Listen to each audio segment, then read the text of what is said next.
صحابی حضرت مولانا علی شیخ اختار آپ کے مرید حضرت محمد بن سیرین تابعی رضی اللہ تعالیٰ عنہ فرماتے ہیں میں نے عبیدہ سے کہا، حضرت عبیدہ سے کہا کہ آقا کریم علیہ السلام ایک بات شریف جو ہے کچھ بات شریف وہ ہمیں حضرت انس رضی اللہ تعالیٰ عنہ یا حضرت انس رضی اللہ تعالیٰ عنہ کے گھر سے ملی ہے۔ تو حضرت انس رضی اللہ تعالیٰ عنہ فرماتے ہیں کہ میں نے آقا کریم علیہ السلام کے ساتھ تشریف فرما تھا، آپ کی خادمیت کی ہے، 10 سال حضور کی بارگاہ میں رہی ہے، تو سفر و وصل میں بھی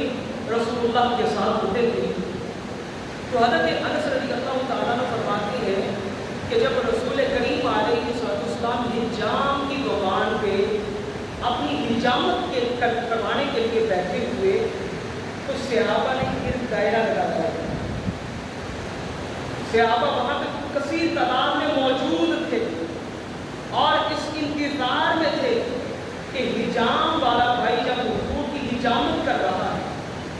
حضور کے بال بنا رہا ہے، تو وہاں سے بھی بال ٹوٹے اور زمین پہ لگے۔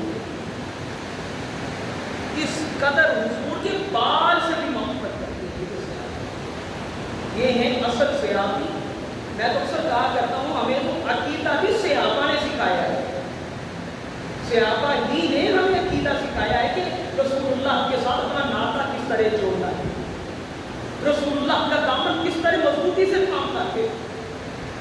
اور مزید روایات میں یہ بات موجود ہے۔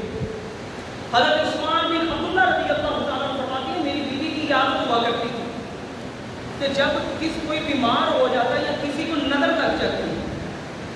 تو حضور کی زوجہ حضرت ام سلمہ رضی اللہ تعالیٰ عنہ کے گھر میں پانی کا پیالہ بھیج دیتے، تو حضرت ام سلمہ رضی اللہ تعالیٰ عنہ کے پاس نبی کریم علیہ السلام کے سر کا ایک بال جو چاندی میں آپ نے پرویا ہوا تھا، اس بال کو وہ پانی میں رکھ دیتی، پھر پانی سے نکال دیتی، وہ پانی کا پیالہ جو بیمار پی لیتا وہ شفا یاب ہو جاتا، جسے نظر لگی ہوتی اس کی نظر دور ہو جاتی۔